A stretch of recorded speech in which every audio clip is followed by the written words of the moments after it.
ये देखिए, ये है महात्मा गांधी सेतु।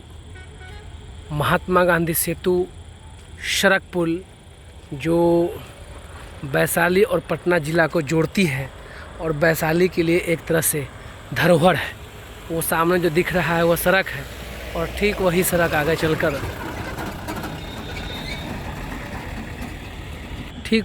आगे चलकर महात्मा गांधी सेतु में जुड़ जाती है और उधर से महात्मा गांधी सेतु पटना की ओर चल देती है।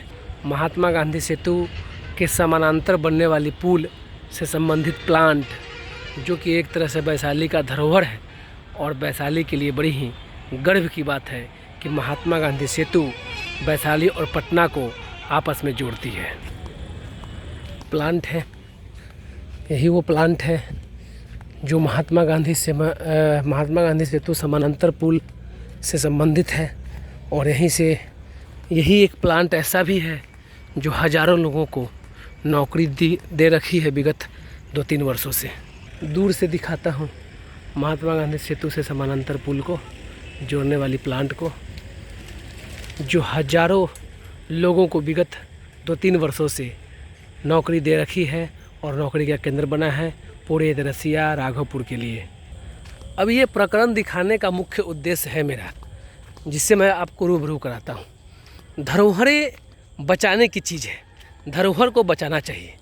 क्यों बचाना चाहिए मैं बताता हूँ, एक एग्जाम्पल से समझिए।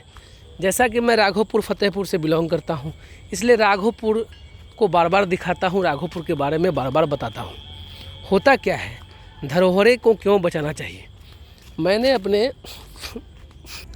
हमारे यहाँ यानी फतेहपुर में अभी दशहरा पूजा का मेला आज से कुछ वर्ष पूर्व बहुत ही भयानक लगता था, बहुत ही बड़ा मेला होता था। लेकिन अब धीरे धीरे वह समाप्त हो गया। अब मेला तो होता है पर उतना बड़ा नहीं होता है जितना कि हम लोग की याद में होता था। और एक फतेहपुर के मेला को देखने के लिए पूरे पंचायत 10-15 पंचायत के लोग आकर मेला देखते थे। चूँकि रात्रि का समय है, मैं दियर में घूम रहा हूँ और दियर का आनंद ले रहा हूँ। शुद्ध हवा के तलाश में मैं इधर आता हूँ, शुद्ध हवा की तलाश में आता हूँ। ये दियर का सुनसान सड़क है, बहुत ही खतरनाक शहर है। टर्च बार कर मैं जा रहा हूँ और बड़ा ही एकांत रास्ता है। एकांत रास्ता इसलिए है कि चूँकि युवा पीढ़ी आजकल ढुलकौआ एक नशीला पदार्थ होता है, ढुलकौआ, जो as a like of drugs, और लोग पीकर चोरी चमारी छीन छोड़ भी करते हैं। मुझे भी डर लग रहा है कि ऐसा नहीं कि कोई दियर के नशीला लोग आए और मेरा मोबाइल वगैरह छीन ले। खैर, ईश्वर भेजे हैं, ईश्वर बनाने वाले होते हैं और किसी में क्या दम कि कोई आपका कोई सामान छीन ले या आपका कोई नुकसान कर दे। जैसे ही आपके पास कुछ आए समझ लीजिए कि आपको ईश्वर ने दिया है, और जैसा ही आपके पास से कुछ विदा हो या चला जाए या टूट जाए या फूट जाए तो अफसोस नहीं करना चाहिए, समझ लेना चाहिए कि ईश्वर का यही मर्जी था कि वह आपसे वह सामान ले लिया। मैं बात कर रहा था धरोहर का। तो मेरे यहाँ मेला लगता था, जो अब ऐसा मेला नहीं लग रहा है। मेरे गांव के लोग जो बड़े बुजुर्ग हैं वो कहते हैं कि जहांगीरपुर में बहुत बड़ा मेला लगता था। हुआ क्या कि जब जहांगीरपुर में बड़ा मेला लगता था तो हमारे गांव के बहू बेटी जाते थे उस मेला को देखने के लिए। और जब जाते थे तो लौटते वक्त कुछ लफुआ तत्व के लोग, कुछ लफुआ लोग तरह तरह के अश्लील व्यंग किया करते थे। गांव के बहू बेटी को देखकर तरह तरह के अश्लील व्यंग किया करते थे। हमारे गांव के जो सम्मानित पूर्वज थे, सम्मानित लोग थे, उनको शायद यह अच्छा नहीं लगा कि उनके गांव के बहू बेटी को देखकर कोई अश्लील व्यंग करे।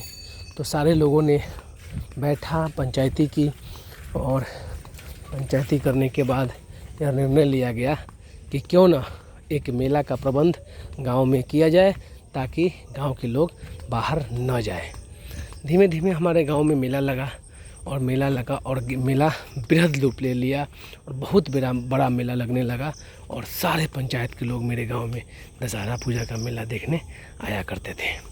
लेकिन हमारे गांव के कुछ लोगों ने, कुछ असामाजिक तत्वों ने फिर से वही काम किया, अपने अतीत को भुला दिया और वही कार्य को दोहराया जो शायद अच्छा नहीं था।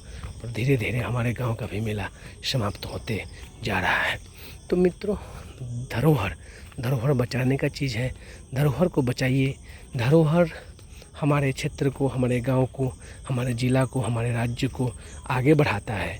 चोरी चमारी से क्षणिक सुख हो सकता है, लेकिन निरंतर चलने वाली सुख मेहनत से मिलता है और अच्छे कर्म से मिलता है।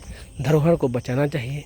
तो मैं बता रहा था कि ये प्लांट जो यहाँ लगा है, जिससे 4-5 साल से यहाँ के लोगों का जीविकोपार्जन का एक साधन मात्र है वो, और बड़ी दुख की बात है कि चल तो रहा है, लेकिन कितना कठिन परिस्थिति में चल रहा है ये मैं बता नहीं सकता।